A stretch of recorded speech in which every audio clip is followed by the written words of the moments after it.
This episode brought to you by the Infinite Two-Dimensional Plane, and by subscribers like you.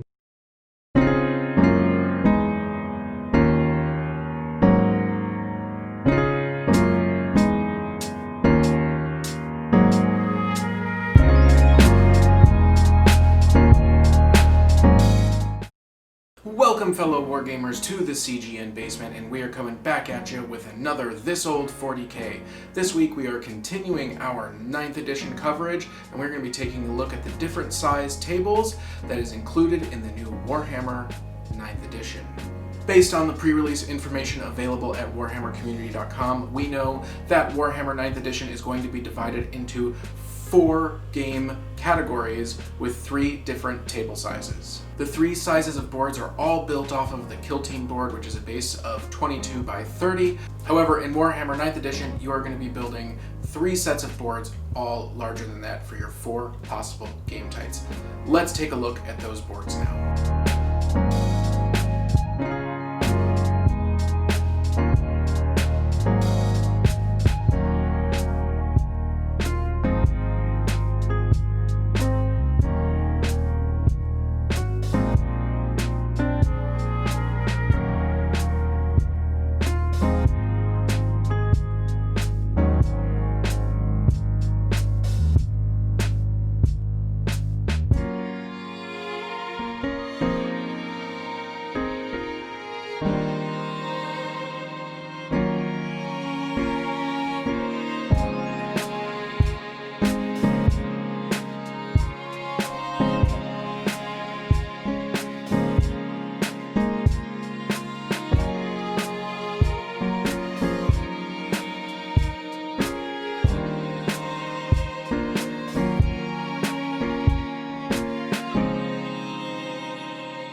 Starting off, we have our Kill Team size board, which is 22 by 30. This is how all of the boards are built. You will either be using 2, 4, 6, or 8 of them, I believe, for the standard types that they have in play. And this is how it looks on top of a 4x6 table. The first 2 game types are played on the same size mat, and that is going to be 30 by 44. And I have it oriented in this direction because the example that's given on Warhammer Community is oriented in this direction, which makes sense because you have the 2 deployment zones as close to each other player with space on the side. Now, the first 2 games are Combat Patrol and Incursion. Incursion is recommended at 50 power level or 1,000 points, and Combat Patrol is anything smaller than that. It's also broken down by detachment, so this would be 1 detachment or 2 detachments. But as we know, Sister of Silence, you can now already add a detachment for free or with a cost of 0, so you could theoretically be playing this on 2 detachments to 3 detachments, which means this may be your 1,500 point board. It, as you can tell, is very narrow, but is almost as long. And everything is going to be 44 inches long, and they are just going to get wider from here. What that means for actual gameplay, I don't know. The next size board, and most likely the most common size board, is going to be made of 4 Kill Team boards, and it's going to be 44 inches long by 60 inches wide.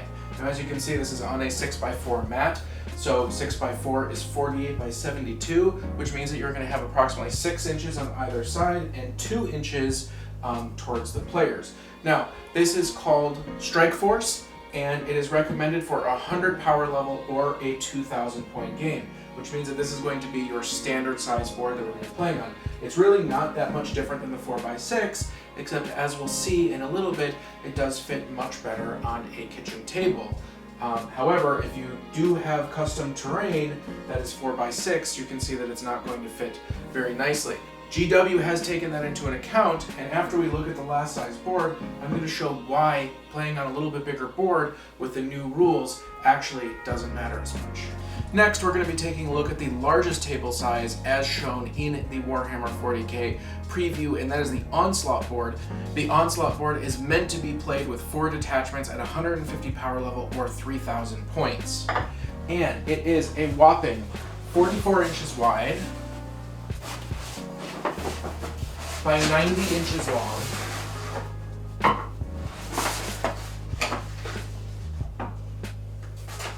Or approximately 9 feet. What's interesting though is that I believe that this is going to fit on a 6-person dining room table, but we are going to go ahead and check that afterwards. So this is the largest board, once again, that they have recommended that you play on, and they say that there is going to be specific rules and scenarios for each one of these boards. Now I know what you're thinking. How can they say that this is the minimum required board, but that you can still play on your Battle Realms table or on your standard 4x6 table? And I'm going to go through their example of how a game is set up and show you why playing on a little bit larger board on a 4x6 will actually not impact the fundamentals of the game. Here we are taking a look at the smallest size board for Warhammer, and this is the 30x44. It also is the size board that exists in the announcement as their example under Incisive Attack, Eternal War Combat Patrol. Now, GW says that playing on a 4x6 board as opposed to a 44x60 board isn't going to be a problem, that these are the minimum sizes. And you might be wondering, is that true? And I believe that it is true, and here's why.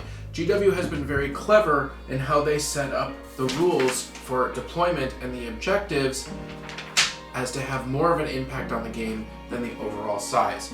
I have pre-laid out this stuff, and I'm going to draw it for us. Here is our center line,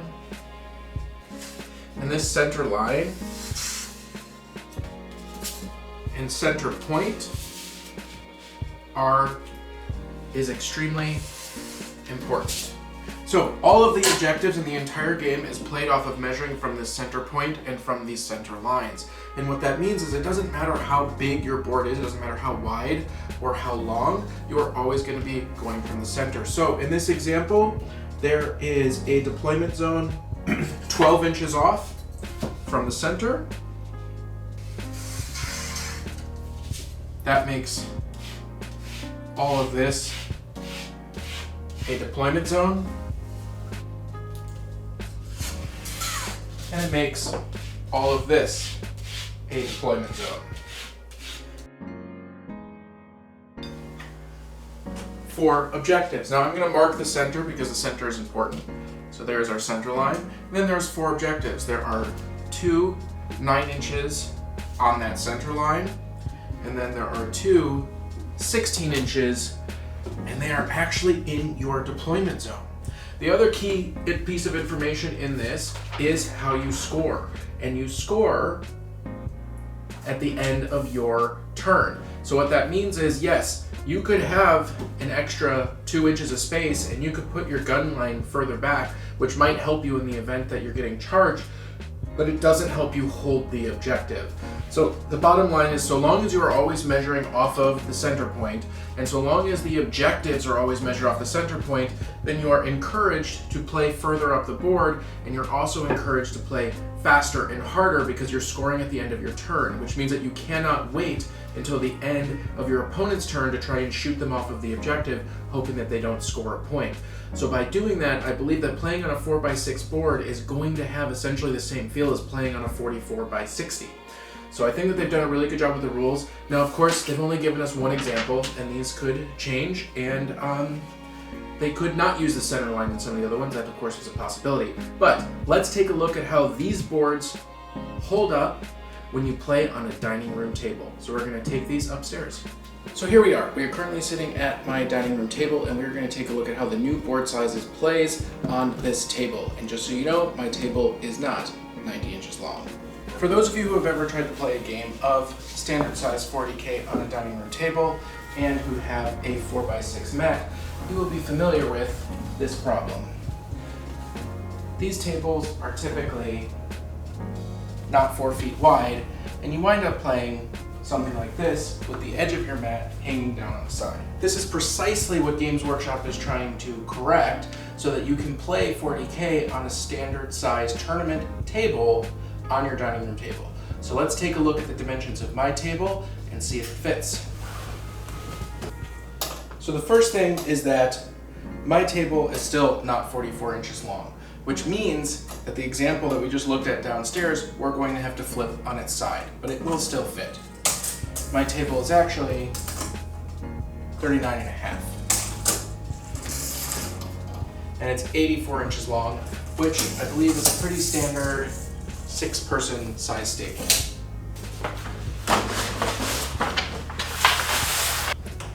So the smallest size board actually fits pretty well on a standard dining room table, even though you do have to play it sideways. Now we don't know what sideways really is because we don't know how the deployment is going to be for each one of the missions. The 44 by 60 does not fit my dining room table. It is still going to be hanging over by 2 inches on either side, and even though it fits lengthwise, it will also not fit the 44 by 90. So if this is going to be the standard size game, 44 by 60, it still doesn't seem to fit on a regular dining room table. Of course, that's subjective because dining room tables can be of all sorts, shapes, and sizes, but we do also have a formal dining room table in the other room, which I just went and measured, and that one measured 41 inches. I'm going to really quickly check IKEA and see what size IKEA tables are. So I'm looking at IKEA online on my phone, and I'm looking at a standard 6-person table, which is a pretty decent sized table, and none of the tables at IKEA are 44 inches wide. In fact, they are narrower than this table. Some of them are only 33 inches wide, 33, 35, 37. So I'm not sure where the 44 came from, other than trying to have this building block based off of Kill Team, but other than the smallest size board, which again is the 44 by 30 that you'll have to play oblong, the 44 by 60 does not fit on a dining room table. Hope this episode of This Old 40K about the new Warhammer 40K 9th edition table sizes gives you some better insights in what to expect next.